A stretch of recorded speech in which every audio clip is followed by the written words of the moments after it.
Сәлем құрметті білім алушы, бүгін біз сенімен бірге квадрат теңдеу, толық және толымсыз квадрат теңдеу, век теорема және жоғары дәрежелі теңдеулерді қарастыратын боламыз. Бірден анықтамаға қарайық. Бізде ax квадрат плюс bx плюс c тең 0 түрінде берілген теңдеуді біз квадрат теңдеу дейміз. Себебі x-тің дәрежесінде бізде мұнда квадраттан басталып тұр. Кубтан басталса куб дәрежелі, яғни 4-ші дәрежелі болатын болса жоғары дәрежелі теңдеу деп жалпылама айтамыз. А, Б, С деген мұнда кез келген бір нақты сандар жиынына тиісті және А0-ден өзгеше. Неге? Себебі А0-ге тең болса, бізде ax квадрат деген полностью 0-ге айналып кетеді, bx плюс алып қалады, ол бізде жай ғана сызықтық теңдеу болып табылады.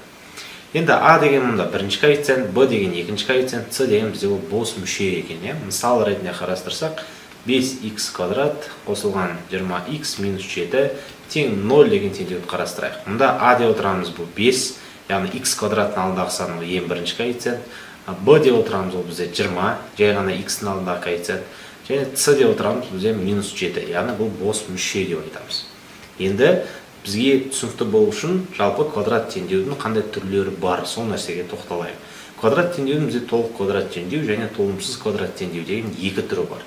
Яғни ax квадрат плюс bx және де плюс c тең 0 түрінде берілсе, бұл толық квадрат теңдеу деп аталады.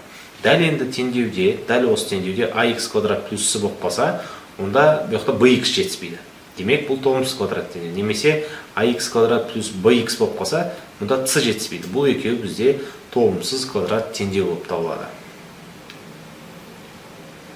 Түсінікті ғой? Келесі дүние бұл квадрат теңдеудің дәрежесі және жауаптары. Бізде мұндай бір керемет бір лайфхак бар. Мысалы, бізде квадрат теңдеу берілсін 5x квадрат қосылған 20x минус 7 тең 0. Дәл осы квадрат теңдеудің дәрежесіне қарап, мен бұл теңдеудің қанша шешімі болатынын айта аламын. Мысалы, 5x квадрат деген теңдеуде x-тің квадраты болғандықтан, бұда x1 және де x2 деген екі шешім болады.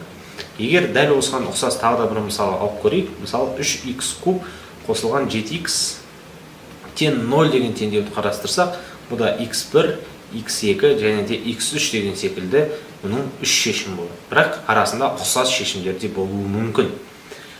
Және де тағы да бір мысал, 3-дің x-ның 4 дәрежесі минус 7 тең 0 болатын болса, бұда x1, x2, x3 және x4 деген секілді бұл теңдеудің 4 шешім болады. Бірақ арасында жаңа қайталап өткенімдей ұқсас шешімдер болуы мүмкін. Бастысы бұяқта теңдеудің дәрежесіне қарап, оның қанша шешімі болатынын анық айтуға болады. Енді біз квадрат теңдеуді шешкен кезде ең бірінші есімізге түсетін нәрсе бұл дискриминант, яғни квадрат теңдеуді шешудің ең бірінші тәсіл бұл бізде дискриминант табу арқылы шешу. Мысалы, ax квадрат плюс bx плюс c түрінде берілген теңдеуді біз x1, x2-ні былай табамыз. Ең алдымен дискриминант табамыз. d тең b квадрат минус 4ac деген формуламен табылады. b квадрат ac деген мұндағы бізде бірінші, екінші, үшінші коэффициенттеріміз. Дәл осы дискриминантты әкеп тубрасына салып, минус b тең плюс минус тубрасына дискриминант бөлінген 2a деген формула арқылы квадрат теңдеудің біз шешімін табамыз. Енді бұл формуланы біз мысал түрінде есептермен талқылап көрейік. Мұнда a деп отырамыз, ол бізде минус 3-ге тең, b деп отырамыз, бұл бізде минус 2-ге тең, c дегеніміз ол бізде 1-ге тең. Формула бойынша дискриминант табатын болсақ, b квадрат минус 4ac деген формула. Яғни дискриминант тең болады. b квадрат деген ол бізде минус 2-нің квадраты, минус 4 еселенген a деген ол бізде минус 3, c деген ол бізде 1. Ал енді есептеп көрелік. Минус 2-нің квадраты ол бізде 4, на 2-ні көйтсе бізде плюс 12 көйтілген 1. 12-ге 1-ді көйтсе, ол бәрібірде бізде 12-нің өзі болады. Ары қарай 12-ге 4 ол бізде 16.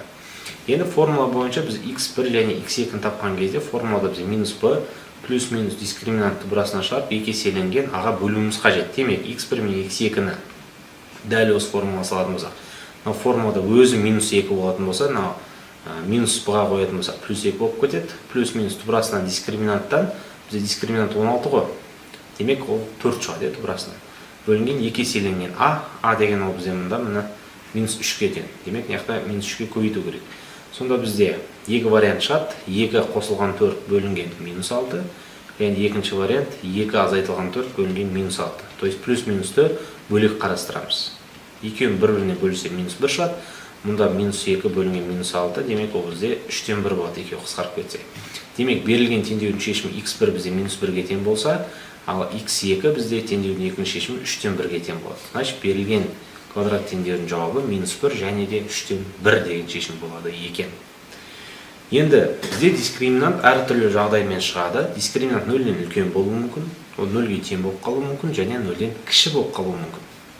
Ең бірінші жағдай дискриминант 0-ден үлкен болса, онда квадрат теңдеудің әртүрлі екі нақты түбірі бар болады дейді. Мысалы, берілген квадрат теңдеу дискриминант арқылы шығарып көрейік. X квадраттың алдындағы сан ол бізде А, ол бізде 1-ге тең, B бізде -1-ге тең, X-ның алдындағы сан, ал C деген ол бізде -2-ге тең. Біз бұлай жазып отпайық, бірден дискриминантты есептеп кете берсек те болады. Дискриминанттың формуласы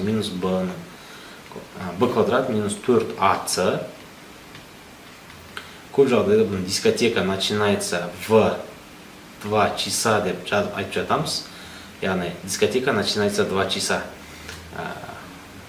Дискотека в 2, 4 деген 4 деп жазылады, о 4. 4 болғандықтан, бұл жақта біз бұны Ч деп оқимыз 4-ті. Ана час деген болып оқылады, бұлай час болады. Дискотека начинается 2 часа деп жаттап алсақ болады. Бұл кішігірім фишка еске сақтап алуға. -1-ның квадраты ол 1, мұнда көбейтетін болсақ +8, демек бізден яқта 9 шығады. 9 деген 3-тің квадраты 1-ден жазып қойсақ болады, және бұл 0-ден үлкен екені бізде белгілі. x1, x2-ның формулаға салатын болсақ, -b дейді формулада 1 плюс минус бөлінген 3, плюс минус 3 бөлінген 2a. А деген ол бізде 1. Екі жағдаймен қарастырсақ, бірінші плюсын алып 2-ге бөлеміз, екіншісі 1 минус 3 бөлінген 2 болады. Сонда үстінде 2 шығатын болса, астына бізде -1 шығады.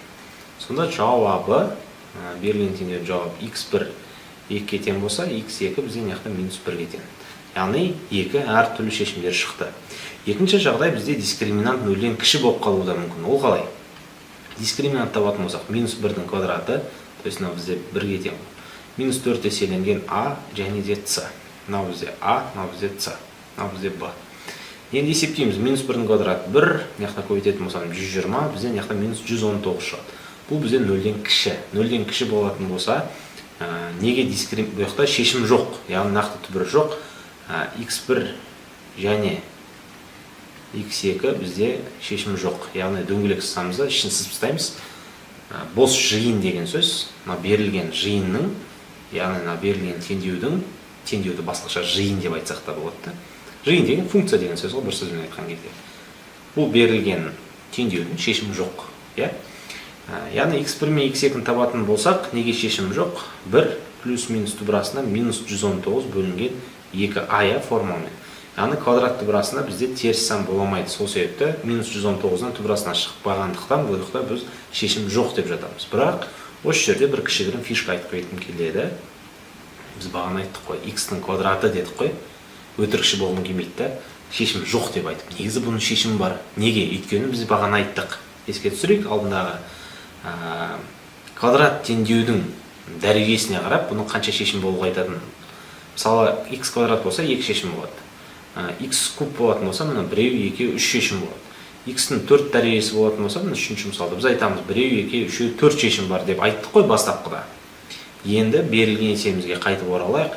Бұл жақта да квадрат деп тұр. Квадрат болғандықтан бұның 2 шешім бар деп айтамыз.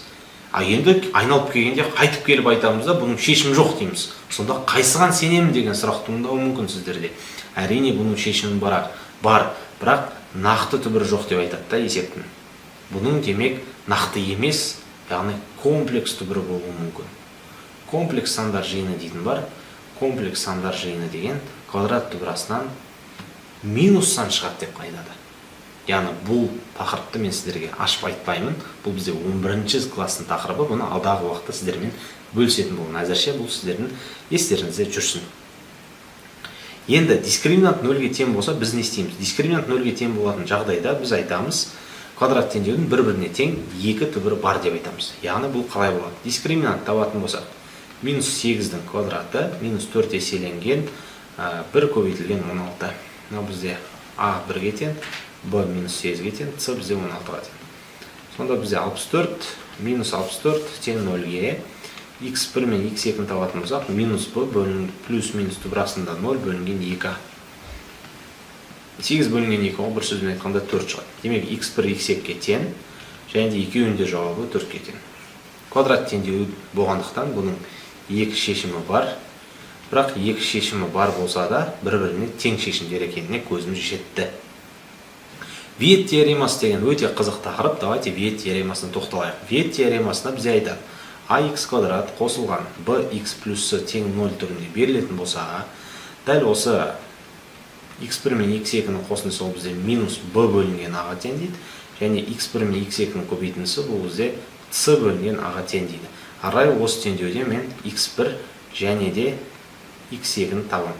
Сол кезде менде берілген квадрат теңдеудің шешімі шығады. Енді осы Виет теоремасымен мен мысалдар қарастырғым келіп жатыр. Бірнеше мысал қарастырайық. Ең бірінші мысал бізде x квадрат плюс 12x минус 64. Виет теоремасын айтады, x1 мен x2-нің қосындысы минус b бөлінген a. Бізде a 1-ге тең, b 12-ге тең, c бізде минус 64-ге тең. c бізде минус 64-ге тең. Сонда минус b бөлінген a деген минус 12 бөлінген 1, а x1 мен x2-нің көбейтіндісі c бөлінген a, яғни минус 64 бөлінген 1. Сонда бізде логично ойланайық, x1 мен x2-нің қосындысы минус 12 болатын болса, x1 мен x2-нің көбейтіндісі минус 64 болатын болса, бөлетін болса деген қалай кетті, болатын болса, енді x1 мен x2-нің орнына сандарды ойлап табуымыз керек. Бұл жақта логика керек. Біз білеміз, минус 16-ға 4-ті қосатын болсақ, бізде минус 16-ға 4-ті қосатын болсақ, минус 12 шығады. Және минус 16-ға 4-ті көбейтетін болсақ, бізде минус 64 шығады. Демек, автомат түрде айтам, x1 ол минус 16, x2 және 4. Сұрақ туындауы мүмкін, қалай бірден тауып алдым? Мен ойландым бұл жердеш. Яғни Виет теоремасының қиындығы осыда, ойлану керек. Ойлап іздеп отырған ол өте көп уақыт алады. Дискриминантты былай ойлап отырмайсың. Бірақ Виет теоремасында өте маңызды нәрсе бар. Кез келген форманы керісінше қолдануға болады. Егер саған x1 және де x2 берілсе, онда сен осы x1, x2 арқылы керісінше квадрат теңдеуде құрастырыласың. Сөзде x квадрат минус x1 қосылған x2 көбейтілген x плюс x1 көбейтілген x2 тең 0. Яғни берілген квадрат теңдеудің шешімдері арқылы квадрат теңдеу құрастыр деген сияқты есеп келеді. Мұнда мына x1 және x2 деген берілген квадрат теңдеудің шешімдері. Яғни бұл жерде сенде санда келеді. Виет теоремасы осындай есептер келген жағдайда өте жақсы көмектеседі. Давайте мысал ретінде көрсетіп жіберейін осы жерде. x1 бізде мысалы 3-ке тең, x2 бізде 5-ке тең. Осы шешімдері 3 пен 5 болатын квадрат теңдеу құрастыр дейді. Енді сен оны қалай құрастырасың? Сен аласың x квадрат дейсің минус 3 қосылған 5 дейсің, көбейтілген x-ның формула бойынша қосылған 3 көбейтілген 5 деп қарастырасың. Сонда сенде x квадрат плюс 8x, то есть плюс 8x деп осы жерде. Минус 8x қосылған 15 тең 0. Значит, квадрат теңдеу бізде осы болады екен. Дальше жалғастырайық. Виет теоремасымен мысалы екінші мысал шығарып көрейік. Екінші мысалды шығаратын болсақ, өте қиынға соғады. x1 қосылған x2 тең минус 1 бөлінген 14. Ал x1 көбейтілген x2 бұл бізде минус 3 бөлінген 14. Яғни c бөлінген a дейді формулада. Енді осы жерде өте мұқият болуымыз керек. x1 қанша болады, x2 қанша болады. Есептеп көріңіздерші. Бұны есептеу өте қиын. Бірақ осы жерде мен сіздерге бір керемет бір Виет теоремасымен де шығаруға болатын лақтыру деген тәсілді көрсеткім келіп тұр. Лақтыру тәсілі. Лақтыру тәсілі деген ол қалай? Яқта x квадраттың алдындағы сан 14 деген сан бізге кедергі келтіріп тұр. Мысалы, минус 11-ден 14, 14-ден 11, минус 14-ден 3 деген сандарды ойлап табу өте қиын. Демек, мен 14-ті аламды, мынау минус 3-ке көбейтіп жіберемін. Яғни көбейтіп жіберемін. Сонда бұны мен көбейтетін болсам, мен нені алам? X квадраттың өзі ғана қалып қалады. Қосылған x минус 42 болады. То есть 14 3-ке көбейтіп жүрсек 42. Енді Виет теоремасымен x1 мен x2-нің қосындысы ол бізде минус 1, то есть f бізде 1-ге тең болады. А c бізде минус 42-ге тең болатын болса, x1 көбейту x2 ол бізде минус 42 деп қарастырамыз. Енді мен айталам, x1 ол бізде 7, ал x2 ол бізде минус, нам минус 7, нам 6 деп қарастыралам. То есть минус 7-ге 6-ны қосатын болсам, бізде минус 1 шығады. Минус 7-ге 6-ны көбейтетін болсам, минус 42 шығады. Міне. Демек, шешімі x1 тен минус 7 бөлінген 14, ал x2 бізде 6 бөлінген 14. 14 қайдан шықты деген сұрақ туындайды. 14, ол бізде яқта x квадраттың алдындағы тұрған сан. То есть а бізде бастапқыда 14 еді. Бірақ біз 14-ті алдықтан, не істедік? С-ға көбейтіп жібердік, минус 3-ге көбейтіп жібердік. Енді мынау бізде 14 пен 3-тің көбейтіндісі болатын болса, осы 14-ті алып, шыққан шешімдерді қайтадан сол 14-ге бөлу керекпіз. Демек, x1 ол бізде минус 2-ден 1, мына екеуін қысқартып жіберетін болсақ. Ана екеуін 2-ге қысқартсақ, бізде 7-ден 3. Енді минус 2-ден 1-ге 7-ден 3-ті қосатын болсақ, ол бізде минус 14-ден 1-ді береді. Минус 2-ден 1-ге 7-ден 3-ті көбейтетін болсақ, ол бізде минус 14-ден 3-ті береді. Демек, берілген теңдеудің шешімдері мынау болады екен. Яғни Виет теоремасында лақтыру тәсілі арқылы тесте шығарып алуға болады. Бірақ біз алдыңғы тақырыпта сіздерден factorization деген тақырып өткен болатынбыз. Дәл сол factorization арқылы да есептерді оп-оңай шығарып алуға болады. Ол үшін келесі үшінші мысалымыз қарастырайық. Осы Виет теоремасының айналасында біз әңгіме өріп өтіп жатырмыз әлі.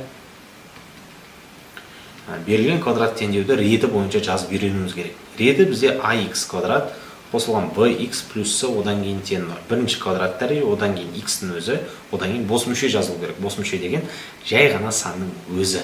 Сонда бізде 18b квадрат бірінші тұрады міне. Мынау бізде бірінші. Мынау бізде әшейін b-ның өзі, мынау үшінші бізде әшейін сан тұру керек. Үшінші және сан тұру керек. b деген бұл жай ғана айнымалы. Енді бәрін мынау теңдеуін алып 2-ге бөліп жүремін. Себебі 2-ге бөлінеді. Сонда бізде 9b квадрат минус 16b плюс 7 тең 0 болады. Енді Виет теоремасынан бөлек factorization әдісімен берілген теңдеу шығарып көрейік. 9b квадрат деген ол бізде 3b мен 3b, 7 деген келе ма деген сұрақ. Келмейді. Демек 3b мен 3b-ны алмаймын. Мен тұрамда бұны 9b мен b деп қарастырамын. Ананы 7 мен 1 деп қарастырамын. Бірақ екеуінде минуспен аламын. Себебі мына екеуін көйтсек минус 9b, мына екеуін көйтсек минус 7b. Екеуін қосатын болсам, менен яғна минус 16b шығады. Демек, берілген квадрат үшіншені жіктеп жазатын болсақ, мынадай дүние шығады. Енді екеуінің арасында көбейту тұратын болса, берілген теңдеу жеке-жеке нөлге теңестіріп алуға болады деген осы жерде бір керемет идеяны айтқан келіп тұр сіздерге. Кез келген, мысалы, ax плюс b және kx плюс s деген сияқты теңдеулер тұратын болса, әрқайсысын жеке-жеке нөлге теңестіріп жіберуге болады. Сонда b тең яқта 7 бөлінген 9, яқта b тең 1. Значит, b1, b2 бізде 9-дан 7 мен 1 деген жауап шығады. То есть, Виет теоремасын көп жағдайда біз квадрат теңдеудің шешімдері беріліп, квадрат теңдеу құрастыруға қолданамыз. Құрастыру және де Виет теоремасы арқылы берілген теңдеудің шешімдерін табуға қолданамыз.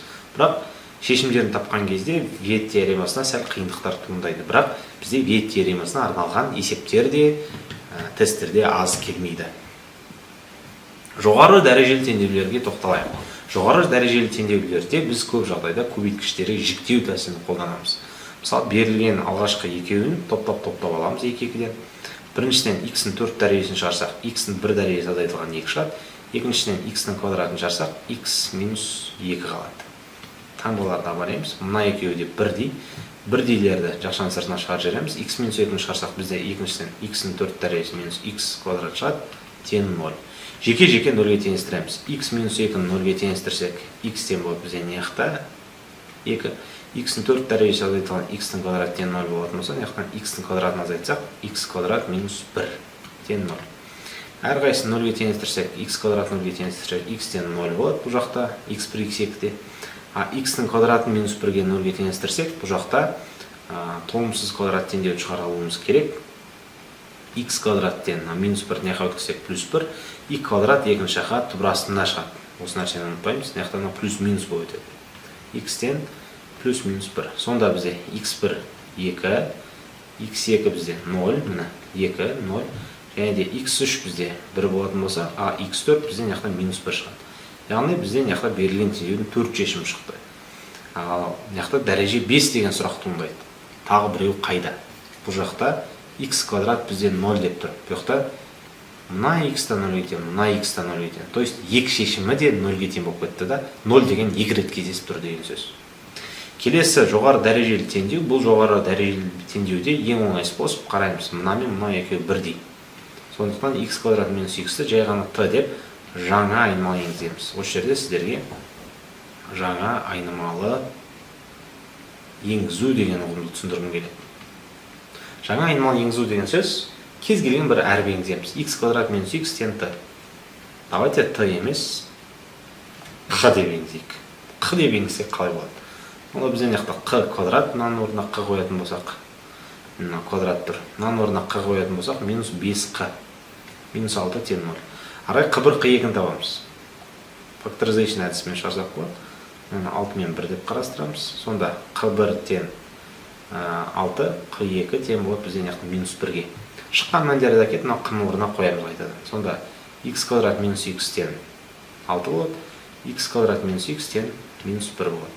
Мына 6-ны бер жаққа қарай өткіземіз минус 6 деп, және x1, x2-ні табамыз. Мына 3 пен 2, x1 тең болады 3-ге, x2 тең болады минус 2-ге. Яғни берілген квадрат теңдеудің шешімі шықты.